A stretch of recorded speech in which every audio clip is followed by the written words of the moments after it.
बहुत पहले राजनाथ सिंह ने कहा था कि ये वो सरकार नहीं है जिसमें इस्तीफे होते हैं। जी हाँ, चाहे प्लेन हादसा हो जाए, पुल टूट जाए, 17 लोग मर जाएं, प्लेन हादसा हो जाए, 275 से ज्यादा लोग की मौत हो जाए, जबकि वो सब अमीर लोग थे, लेकिन इस सरकार में किसी उड्डयन मंत्री, किसी अधिकारी कर्मचारी की कोई जिम्मेदारी नहीं होती है। और साथ ही अगर कोई मालदार कंपनी है, विदेशी कंपनी है, तो उसको भी बचा लिया जाएगा। मैं ये बातें क्यों कह रहा हूं? अहमदाबाद से उड़ने के 30 सेकंड के बाद जो अब तक इंडियन एयरलाइंस था, जिसको अब टाटा एयरलाइंस कर दिया गया, उसके जिस बोइंग विमान का दुर्घटना हुआ था, उसका उसकी रिपोर्ट 2 बजे आधी रात में जारी की गई। 2 बजे आधी रात को।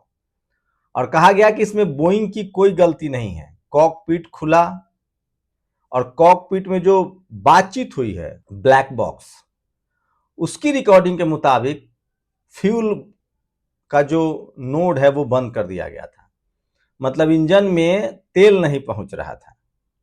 तो सवाल है कि तेल क्यों नहीं पहुंच रहा था? तो गलती निकल गई दोनों पायलट की। अब दोनों पायलट, एक 18,000 का अनुभव था, दूसरे को 15,000 किलोमीटर का उड़ान उड़ने का अनुभव था। घंटा 18,000 घंटा और 15,000 घंटा। उसके बावजूद उन्होंने गलती से फ्यूल का स्विच बंद कर दिया। ये रिपोर्ट आई है। अब इसको लेकर सोशल मीडिया पर तमाम कयास लग रहे हैं। लोग कह रहे हैं कि सोचिए, इस सरकार में कोई जिम्मेदारी तय नहीं होती है। सोचिए, वो मासूम हंसते खेलते बच्चों की तस्वीरें सामने आती है। न जाने कितने लोग इसमें अपने खो दिए। रूपानी की भी मौत हो गई, लेकिन किसी की जिम्मेदारी तय नहीं होगी। ज्यादातर लोगों का कहना है, गुजरात में एक व्यापारी परिवार है, उनका कहना है कि वो बोइंग के खिलाफ केस दर्ज कराएंगे। इसमें बोइंग की जिम्मेदारी तय होनी चाहिए। लेकिन ब्लैक बॉक्स जो मिला है, उसके हिसाब से जो रिपोर्ट जारी किए गए हैं आनंद फानन में, उसमें कहा जा रहा है कि दोनों पायलट के बीच बातचीत हुई थी कि फ्यूल क्यों बंद कर दिया। आपको लगता है कि कोई 18,000 घंटा प्लेन उड़ा चुका हो, 15,000 घंटा प्लेन उड़ा चुका हो और फ्यूल बंद कर देगा? लेकिन इस फ्यूल बंद करने के पीछे भी दो साजिश है। आपको लगता है कोई फाइटर प्लेन उड़ाने वाला हो या जहाज उड़ाने वाला हो, पायलट, वो अपनी जान को जोखिम में डालेगा? तमाम तरह के लोग कयास लगा रहे हैं। कोई इसको लेकर कॉन्स्पिरेसी भी कह रहा है। सोचिए, विजय रूपानी जो पूर्व मुख्यमंत्री हैं गुजरात के, उनकी भी मौत हुई थी इस हादसे में। तो तमाम तरह की अटकलबाजियां हैं और इसको लेकर कयास लगाए जा रहे हैं। लेकिन फिलहाल तो जो क्लीन चिट है वो कंपनी, बोइंग कंपनी को मिल रही है, टाटा को मिल रही है, जो मेंटेनेंस जिसकी ये प्लेन है। वो तमाम लोग जो इसका मेंटेनेंस देखते हैं, चूंकि दोनों पायलट पर आरोप लगा दिया गया, वो पायलट तो दोनों दुनिया में है नहीं, तो वो अपना बचाव तो करने आएंगे नहीं। तो सांप भी मर गया और लाठी भी बच गया।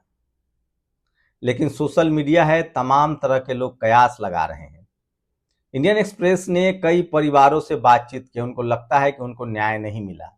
वो जानना चाहते हैं कि ये प्लेन हादसा करवाया गया या प्लेन हादसा हुआ, अगर हुआ तो कौन जिम्मेदार है? क्या ये सब कुछ रहस्य बन के रह जाएगा, या जो कोई सरकार आगे आएगी वो इन सब की पड़ताल करेगी?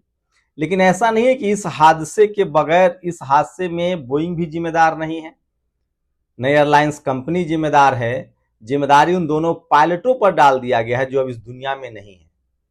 लेकिन सोचिए, क्या वो दोनों पायलट अपनी जान की बाजी लगा सकते हैं?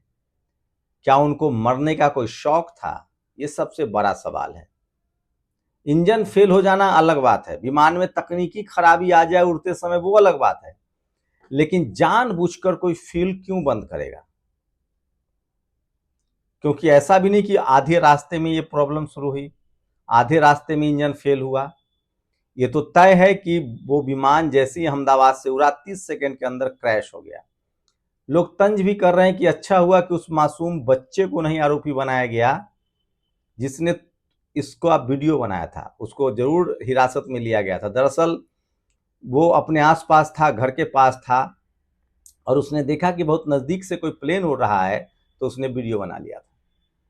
लेकिन ऐसा नहीं कि ये प्लेन हादसा है और चलिए मान लेते हैं कि ये कॉकपिट में जो बातचीत हुई है ब्लैक बॉक्स है, एक सबूत है। गुजरात में जो बड़ोदरा और आनंद को जोड़ने वाला जो पुल गिरा, जिसमें 17 लोगों की मौत हुई, उसके लिए भी कोई जिम्मेदार नहीं है। इससे पहले मोरबी में जो पुल गिरा था, उसमें भी 100 से ज्यादा लोग की मौत हुई थी, उसके लिए कोई जिम्मेदार नहीं है। और हद तो तब हो जाती है, सोचिए, जब हमारे देश के NSA, national security adviser Doval साहब कहते हैं कि ऑपरेशन सिंदूर के दौरान भारत को एक कांच भी टूटा। कहीं कोई तस्वीर है कि भारत को क्या नुकसान हुआ? हमने तो अपनी आंखों से देखा, जो सीमावर्ती इलाके थे वहां 15 लोग मारे गए। मंदिर, गुरुद्वारा, मस्जिद तक को नहीं छोड़ा गया, 15 से ज्यादा लोग मारे गए। हमने देखा हमारे जवान बाद में उस झड़प में शहीद हुए। लेकिन सोचिए, एनएसए डोभाल साहब ये नहीं बता पा रहे हैं कि वो 4 आतंकी जो 200 किलोमीटर अंदर आए, जाति पूछी, धर्म पूछा, मार दिया, वो कैसे भाग गया।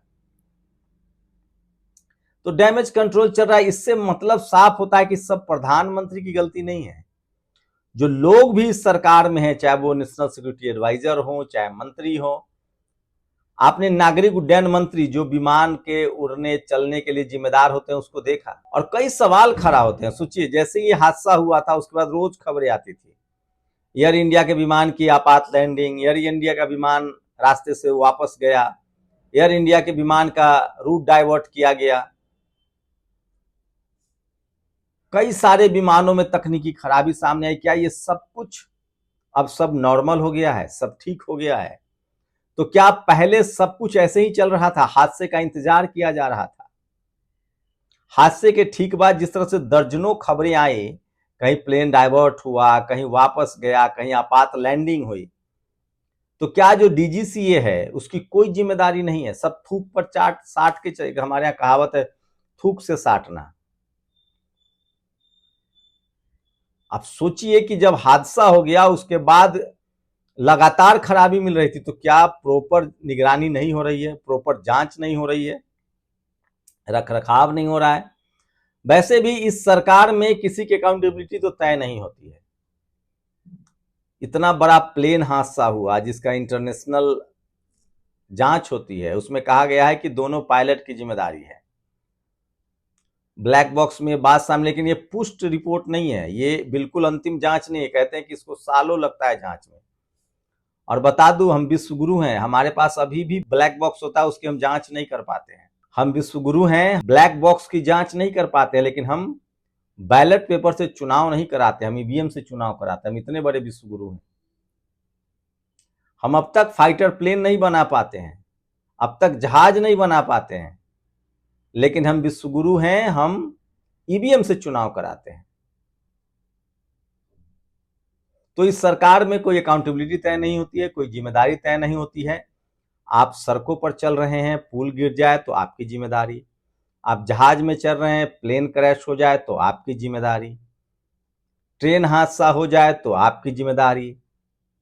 कोई मंत्री जिम्मेदार नहीं होगा। हाँ, ज्यादा प्रेशर बनेगा तो 1-2 अधिकारियों को, 4 अधिकारियों को नाप दिया जाएगा। लेकिन सोचिए, नदी हमेशा ऊपर से नीचे की तरफ बहती है। अगर जिम्मेदारी लेनी है तो प्रधानमंत्री ले, जिम्मेदारी लेनी है तो केंद्रीय मंत्री जिम्मेदारी ले, तब अधिकारियों पर आएगी ना बात। जब ऊपर सब टाइट रहेगा तो नीचे कोई गड़बड़ी नहीं कर लेगा। ऐसा नहीं कि किसी राज्य में आप पहले चपरासी को सजा सुनाइए, फिर दरोगा को, फिर एसडीओ को, फिर एसपी को, फिर डीएम को। अगर ऊपर जिम्मेदारी लेने वाली बात रहेगी तो नीचे सब लोग ठीक हो जाएंगे। तो इस प्लेन हादसे में जिन लोगों ने अपने को गंवाया है, फिलहाल वो इंतजार कर रहे हैं, और कई ऐसे परिवार हैं जिन्होंने अब तक 99 लोगों को इसमें मुआवजा मिला है, बहुत सारे लोगों ने अप्लाई ही नहीं किया है। और कई ऐसे लोग हैं जो कह रहे हैं कि हम बोइंग के खिलाफ भी कंप्लेन दर्ज करेंगे।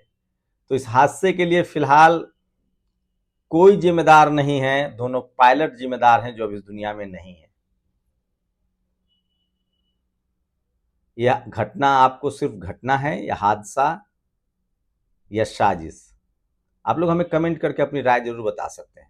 शुक्रिया। नेशनल दस्तक की आपसे गुजारिश है कि अगर इसको बचाना चाहते हैं तो नेशनल दस्तक को सब्सक्राइब करने के लिए रेड कलर के सब्सक्राइब बटन को दबाएं, फिर बेल आइकन की घंटी दबाएं। नेशनल दस्तक को बचाने के लिए बहुत जरूरी है कि हर खबर को शेयर करें, लाइक करें, कमेंट जरूर करें।